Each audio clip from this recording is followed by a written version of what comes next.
franchise that's been an international sensation for decades, centered around cute, colorful, miniature monsters, with special abilities ranging from electric shock Pikachu to super-powered saliva. I'm, of course, talking about Pokémon. The world of Pokémon includes an anime show, films, video games, plushies, and a competitive trading card game. That competition is lucrative and reaches across the globe, with a surprising number of top players based in an unexpected location. Yeah, it's a whole thing that North Carolina has as many players in the top 20 in the world as places with populations as big as New York City or Sao Paulo, Brazil, and it is an amazing community. I'm Anissa Khalifa. This is The Broadside, where we tell stories from our home at the crossroads of the South. This week, how a community of prestigious Pokémon players took root in the South.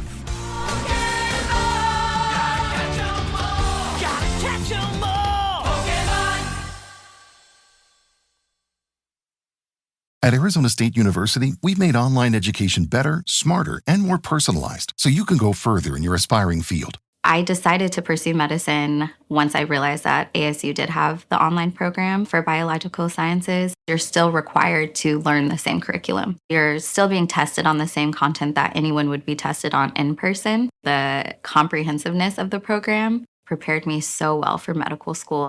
Explore over 300 programs at asuonline.asu.edu. Optimize your nutrition this year with Factor, America's #1 ready-to-eat meal service. Factor's fresh, never-frozen meals are dietitian approved, ready to eat in just 2 minutes. Choose from 40 weekly options across 8 dietary preferences, like Calorie Smart, Protein Plus, and Keto. Eat smarter at factormeals.com/listen50 and use code LISTEN50 for 50% off, plus free shipping on your first box. Factormeals.com/listen50, code LISTEN50.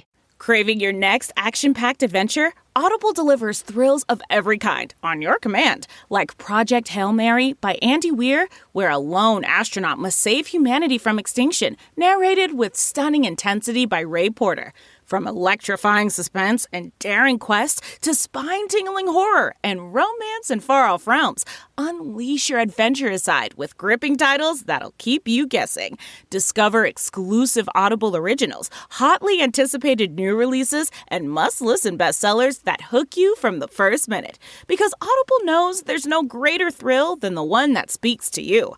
Discover what lies beyond the edge of your seat. Start your free 30-day trial at audible.com/WonderyUS. That's audible.com/WonderyUS.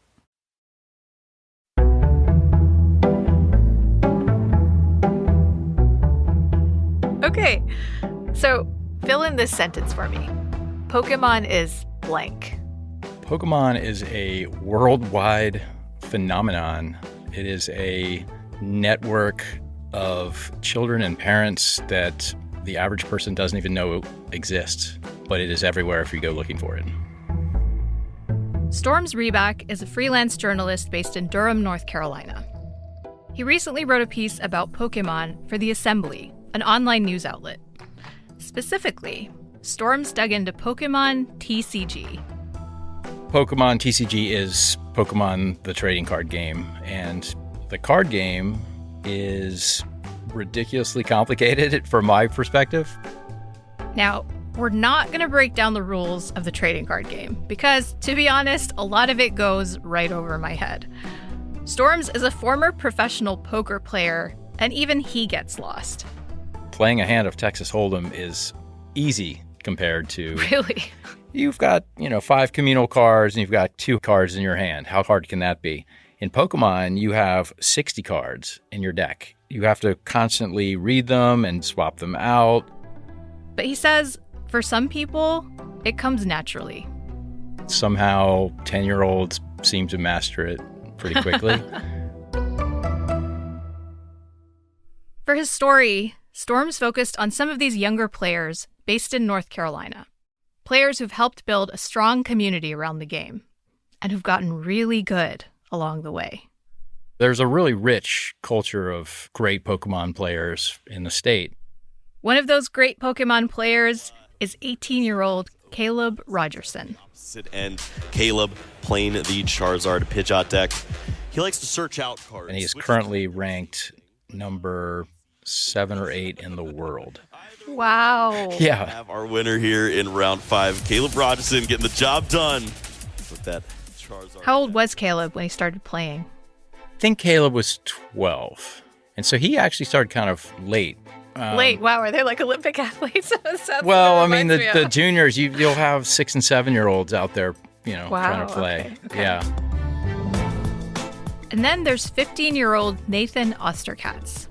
Nathan has won 8 regionals, and winning 1 regional is the goal. He's won 8, and he's won 3 international events. Regional champion for the senior division, Nathan Osterkatz. Nathan, how are you feeling right now? I'm feeling pretty good. My deck was a little wacky, and I got... If he progresses the way he is, he could be one of the greatest Pokemon players of all time. And while Caleb and Nathan play because they love it, there is a financial incentive to stay in the game. Top players can earn tens of thousands of dollars in tournaments. The 2025 Pokemon World Championships will feature a prize pool of over $2 million. And for some, Pokemon TCG has even become their career. There's this one expert, Chip Ritchie, who lives in Raleigh. He's a kind of an on-air analyst for Pokemon. Find it. Teal Dance number 2, and Boss's Orders is the grab. Brings up the Squawkabilly EX and Dragapult. He analyzes matches over live streams for Pokemon. Wow. So they have like sports casting? Yeah, for they do. Pokemon They call them games? casters. They put on the headsets. They watch matches, and they make commentary. Amazing. Yeah. So tell me what first sparked your interest in this story? My kid. So I have an 11-year-old, and he's different. He's autistic, and not every activity resonates with him. But Pokemon was the one activity where we can take him to one of these league events. And his comfort level is very high. And that's what I found in all the Pokemon events. The Pokemon community is just really embracing and open and caring. So you're a Pokedad now, I guess? Sure, I'm a Pokedad. Tell us about the parents who help support their kids and what that involves. Yeah, I want every parent to give it a shot because it's such an open community. But if your kid gets obsessed, here are the things you're going to be doing. You're going to be driving them places a lot. You're going to be a chauffeur. Every Sunday, you're going to be taking them to the local game shop. If it's a regional, you're going to be driving them 3 or 4 hours, at least, if not flying, and then standing in a convention center for 10 hours. And on top of all that, Storm says there's the never-ending quest to collect cards. These cards can have Pokemon on them, or do things like boost an attack. You don't necessarily gotta catch them all, but there's no standard deck in Pokemon TCG. So players have to build their own decks from scratch. If they're young enough, you are going to be tracking down all the cards they need to build a competitive deck. And that's a really big thing. Certain decks play better against other decks. And so these kids are always trying to figure out which is going to be the best deck. And it's 50% of the battle, 60% of the battle is coming up with the right deck. But if you're a new Poke parent, don't freak out. Yes, a player can purchase Pokemon cards for their deck, but that's not the only option. After all, Pokemon TCG is a trading card game, so players will often swap cards with each other. And having these really good game stores helps. That's a big part of it too, is that there are these places to get your foot in the door. Rapid draw for knockout, 60, and then rapid draw. The game store. It's the heart and soul of any good Pokemon scene. Like Atomic Empire in Durham, North Carolina. Sure, you can buy cards there if you get lucky before they fly off the shelf, but the store also hosts an open Pokemon League every Sunday. Storms often goes there with his son. And so do top players like Caleb Rogerson and Nathan Osterkatz. You walk in and anybody's welcome. You can be kind of the weird kid. Someone's going to walk up to you and say, hey, do you want to trade cards? Do you want to play a game? I've got to choose someone else to send up. Knocked out. Knocked out. Bummer. Okay. Broadside producer Charlie Shelton Ormond recently visited Atomic Empire to see what a league looks like in action. What keeps you coming out here every week? What brings you back out? I need to touch grass. Just the community. It's a very welcoming community. I always like to help out with the younger kids that help. Like, we give them cards or... And play sometime? Yeah. Today, we teach you how. If you wanted to try it, play. Okay, awesome. And so it quickly turns from you feeling like an outsider to being an insider really quickly. I've spent countless hours at Atomic Empire, and so I almost think of it as like a second home at this point. Oh, did you win? No, I ended up losing. I missed a card. I needed... I didn't get Yeah, you lose if your opponent knocks out 6 Pokemon or knocks out all of your Pokemon in play. Well played. Thank you. Yeah, you have the upper hand because look at how many cards you have. Charlie watched several matches, but one in particular stood out. It was between William, who's in college, and Matthew, who's about 8 or 9 years old. William was showing Matthew how to play, while Matthew's dad cheered him on. You do well for your first game ever. Now it's your turn. Oh, no. You got this. There'd be no upset on this day. William, the college student, ended up winning the match. But it was a great example of the game's best qualities: patience, kind coaching, and good sportsmanship. And I'm going to swing for the knockout. And then you win. Because this is draw 3 prize cards. Good game. Good game. Shake hands. Shake hands. But game stores and globally ranked players aren't the only connection North Carolina has to Pokémon. The largest printer of Pokemon cards is located here in the Triangle. And from what I've heard, the security, would be tougher to break in there than Fort Knox, that these cards are so valuable that there's like multiple layers of security to get in and out of the building. Incredible. Yes. That's coming up after a short break.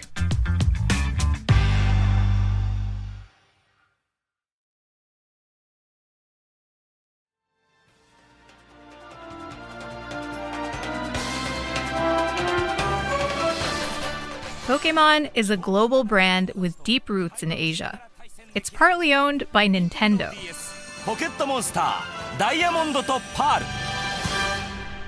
So, you can imagine my surprise when I found out that a company located just a few miles from my house has been pumping out tons of Pokémon cards for decades. Yeah, so the largest U.S. printer of Pokémon cards is based in the Triangle. Brian Gordon is a business and technology reporter at the News and Observer.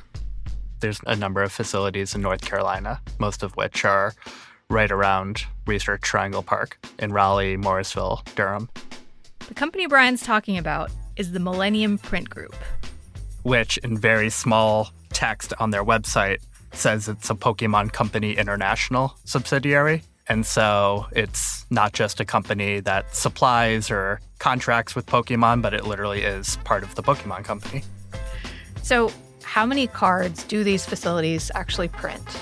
So I don't know how many of these specifically, but Pokemon, the company, which is based in Japan, said last year they printed 12 billion cards in 1 year. Billion with a B. And that's a big number, and it was not enough for many fans and people who want to buy cards. It is near impossible to buy a new pack of Pokemon cards in the Triangle right now.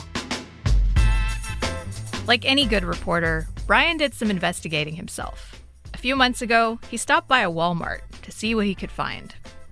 There were 2 packs left. I think I got the second to last one. Can you read some of the names of these Pokemons to me? Yeah, Tianci. We have a Ponyta, a Grubbin, Cradily. It's just, at a certain point, it just sounds like gibberish. Yeah, I know. I'm probably not pronouncing all these right. I showed it to my friend who knows Pokemon and said, I have no gems. No jackpots in Brian's pack. But behind the walls of Millennium Print Group, it's a different story. Security is so important to them. An executive who used to work there described how they had a private detective that sort of checked employees in and making sure that cards weren't going away. Now there's 24/7 guarded security and CCTV. They don't just print Pokemon cards, so they want to show all clients that this is a very secure facility, and if you entrust them with printing their products, the products won't be walked out. Millennium Print Group isn't advertising that they do Pokemon, so I don't think they're really trying to make their presence known, so I don't think most people know that Pokemon cards are printed in North Carolina more than any other place in the U.S. They're printed right here in our backyard, which is fascinating. The pack Brian bought on the shelf, with 10 cards inside, was about $5. But rare and collectible cards can go for thousands. Hence, the high security. There's this crazy secondary market. Writer and Pokédad storms Reback again. You can go and find boxes of Pokemon cards unopened. They have to be unopened because that creates this mystery. That's what people are paying the top dollar for, is what could be in there. There's an unopened box of Pokemon cards on eBay that's selling for $6,000 right now. Even though cards are such a hot commodity, Storm says it's unlikely that the younger Pokemon players in the Triangle know there's a printing company in their backyard. That's probably beyond them. I don't think the average kid would know. Instead, players are more concerned with getting their decks ready for upcoming competitions.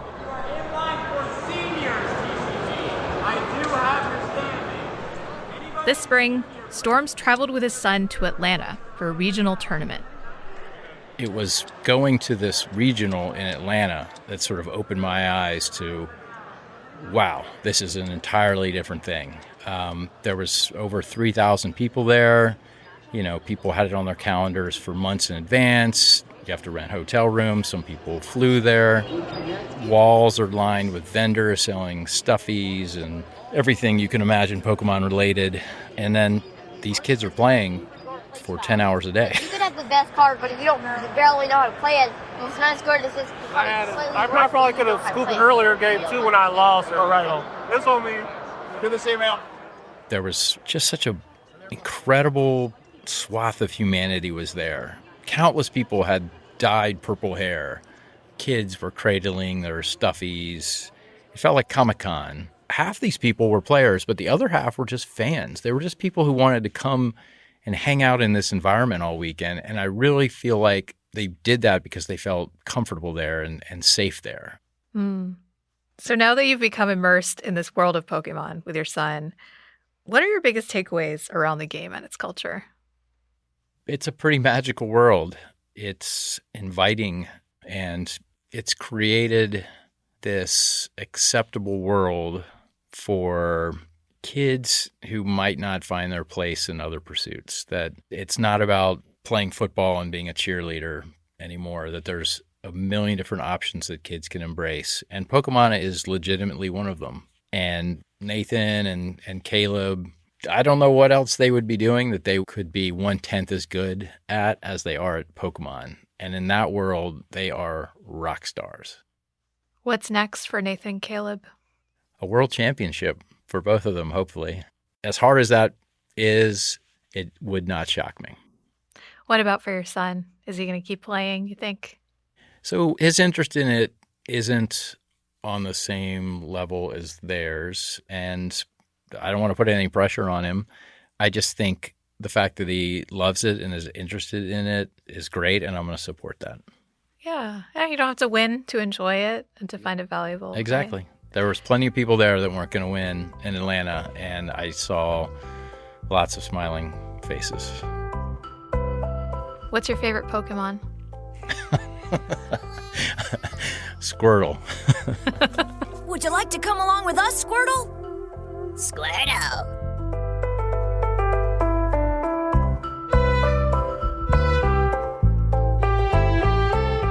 Thank you so much. This was delightful. Thank you for having me. I learned so much.